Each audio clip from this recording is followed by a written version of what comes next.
پروفیسر ډاکټر عطاالرحمن عطا صاحب چې دی دغه کوم تنظیم چې دی دا پروګرام چې ارګنایز کړی دی سوات ادبي ملګري د هغې صدر دی او د هغې نه علاوه د ټولو شاعرانو ادیبانو په موږ حق دی چې یاره د هغو کار او زیار چې دی نو دا موږ وستایو په دغه اساس چې زموږ صدر دی او هغه ډېر یو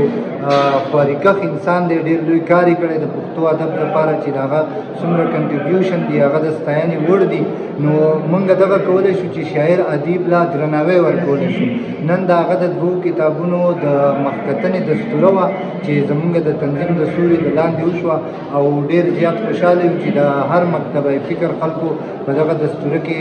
ګډون وکړو نو د ټولو راغلو ملګرو بشمول ستاسو یو جهان مننه زما د دوه کتابونو مخکتنې د سوات ادبي ملګري او د پښتو څانګې جانزیب کالج د طرفه دلته تابع شوې وې تاسو وکتل چې خلکو په ډېر ګڼ شمېر په دې کې ګډون وکړو په دې کې سیاسي مشرانو په دې کې وکیلانو په دې کې پروفیسرانو ډاکټرانو شاګردانو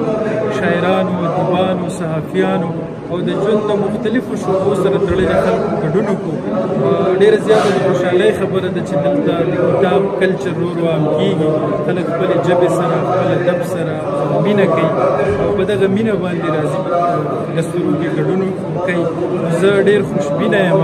چې دا روایت به دلته په سوات کې نور هم مضبوطېږي دا پروګرامونه کم حالات چې روان دي په هغې حالاتو کې داسې پروګرامونه پکار دي چې موږ داسې پروګرامونه وکړو میاشتنۍ غونډې وکړو ادیبانو ته پکار دي چې داسې پروګرامونه را جوړ کړي مشاعرې وکړي د امن سندرې ووایي نو دا پروګرامونه پکار دي